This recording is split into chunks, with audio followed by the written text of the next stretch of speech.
Alright, it kicked off.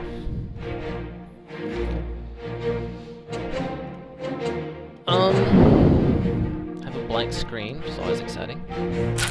There we go. Soul Marble. Well, Soul Marble's pretty good.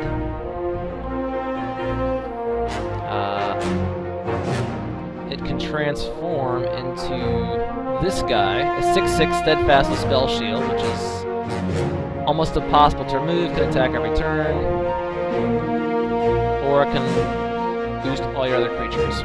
So, I think I'll take that. The rest of the pack is not great. Crushing Blow is pretty good. Ruby Lance is pretty good. So probably somebody to my left, I think, is going to go Ruby.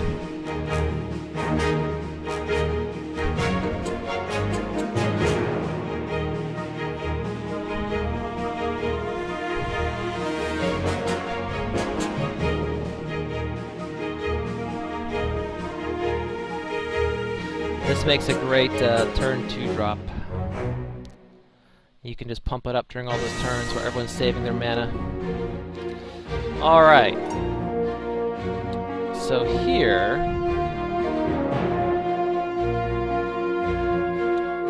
I will take Ruby Pyromancer, which is a really good Ruby card. The fact that that has been passed tells me the person immediately to my right is not doing Ruby. Plus, I don't want to send too many good Ruby cards off to the left. If I can start a good Ruby Diamond set going, they go together pretty well. Now, one question I have that I don't know the answer to is when this transforms, if it gains any Inspire effects. And I imagine not, because transform is not the same as entering play. I mean, this would have already entered play as a constant, and then it would transform into a troop. It would never be a troop entering play. Alright,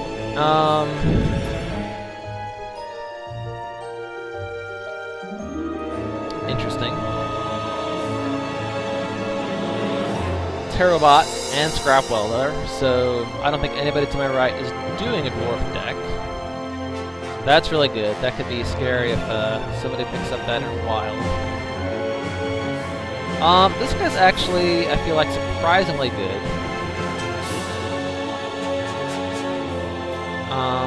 Particularly for retrieving, say, powerful troops of yours that got murdered. This is also not bad, but I kind of think there's a good chance it might cycle back around. I imagine somebody has taken some good blood cards out of this. Alright, what have we got here? Roseline is actually decent if you get him out at the start of your turn. Not the start of your turn, near the beginning of the game. There's Giant Corpse Fly, which is in blood. That's a decent Sapphire card. I think I'll take this. He's useful on those turns where nobody wants to attack because they could get their attacker killed for free by a blocker. So if the game drags on long enough, he can turn into a late game powerhouse. Ooh, okay, some good diamond cards here. This is a really good card. It's a form of removal. This can buy you an extra turn.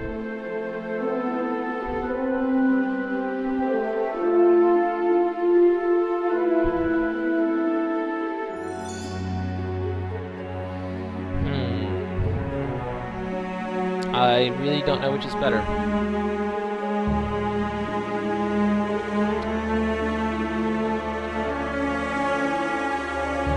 I think I'll take this one, perhaps. That could potentially save a lot of guys in a multi-block situation. Plus, for whatever reason, people don't seem to value Wind Whispers very highly. I keep getting past them. For example, here's one right here. Soothing Breeze is bad.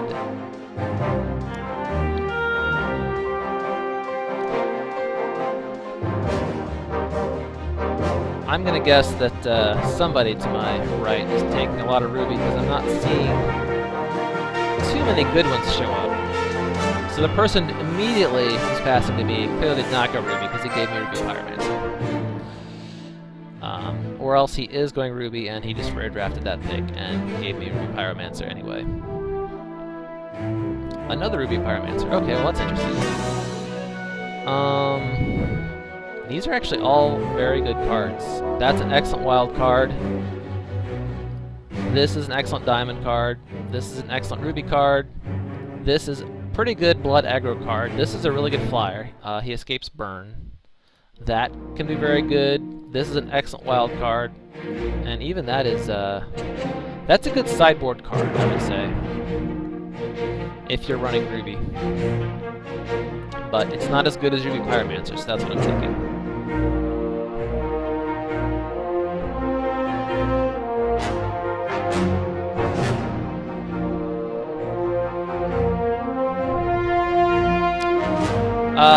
Okay. Another Wind Whisperer. So, this one is interesting. It's all wild, blood, and diamond. So all the rubies and sapphires have been stripped out.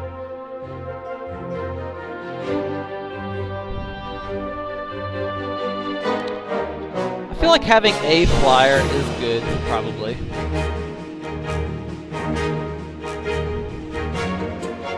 If I were doing a dwarf deck, I might take the command tower. Alright, so we've come back around.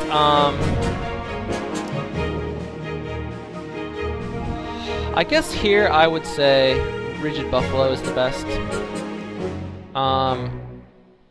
The contrary opinion is that he's a double threshold.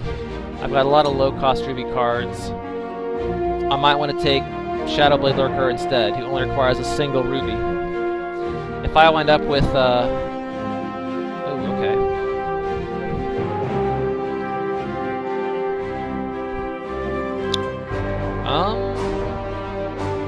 I guess we'll get this guy. He can be socketed in. Give us a chance to adjust after the first match a little bit.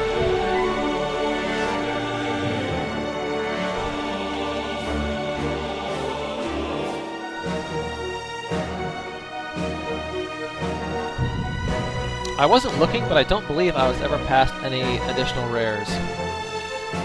Here we'll get,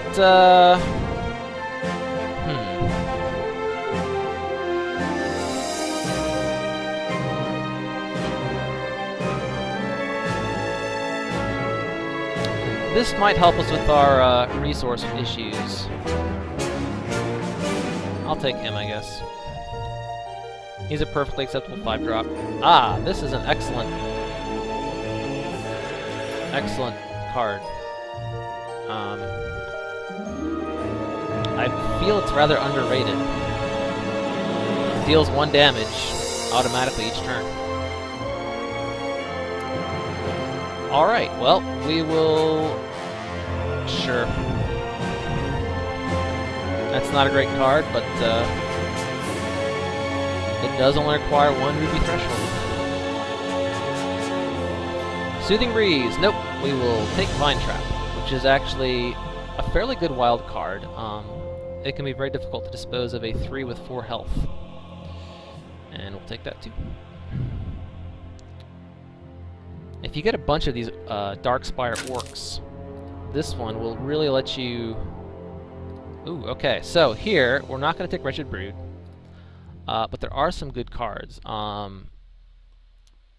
Primarily, this is a good Ruby card, but this is a really good Diamond card. Steadfast and Spell Shield. So this is an excellent 5-drop, particularly if you can buff him. So we'll probably be going with Calamities, which will also make our Pegasus a little better.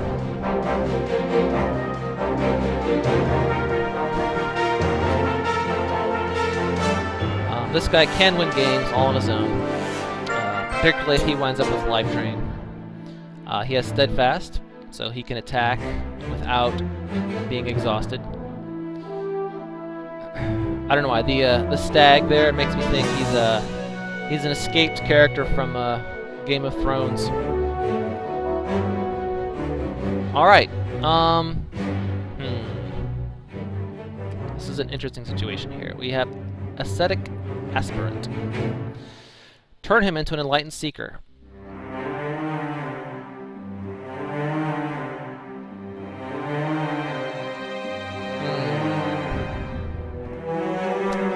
Now, the good news is that he could actually work with Soul Marble.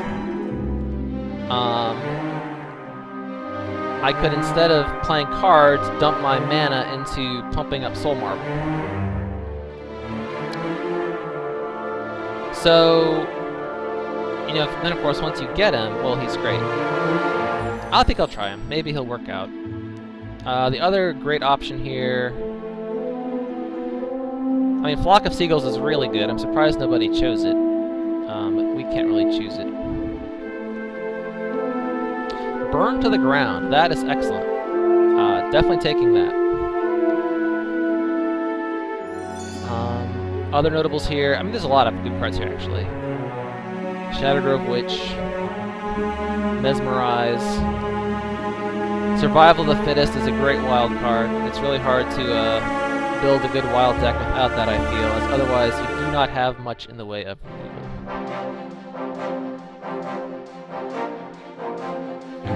I don't think we're going to be running these in our deck, so we'll go ahead and put in the bin. Is that something I can do? Okay. Requires absolute precision. There we go. I have no idea what happens if you put something in there you wanted. I guess if you click on it, you can get it back. Okay, what have we got here? Savage Raider is kind of weak. Crushing Blow is, I think, what I'll take. It's good to have some combat tricks. I have no combat tricks. I will take him.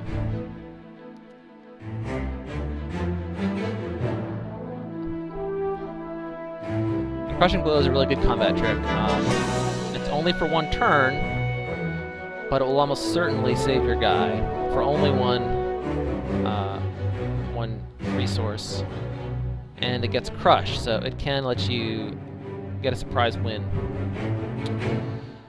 Alright. This guy's quite good, I feel. So I will go ahead and take him. So he essentially gets a double dip on defense buffs. So he's actually another good target for Calamities. Well, perhaps not. Perhaps it doesn't really double dip because... Oh yeah, it does. So if he has... By every point you boost his defense, it also boosts his attack. Okay, these are... Wow, some really good diamond cards. So this card is quite good. When he enters play, you get a turtle pet. But this is really good. And I think that's the one we're going to grab. We don't have a lot of actual removal. We have one burn to the ground. And I think this is the pick for us. I'm seeing a lot of diamonds, so it's possible...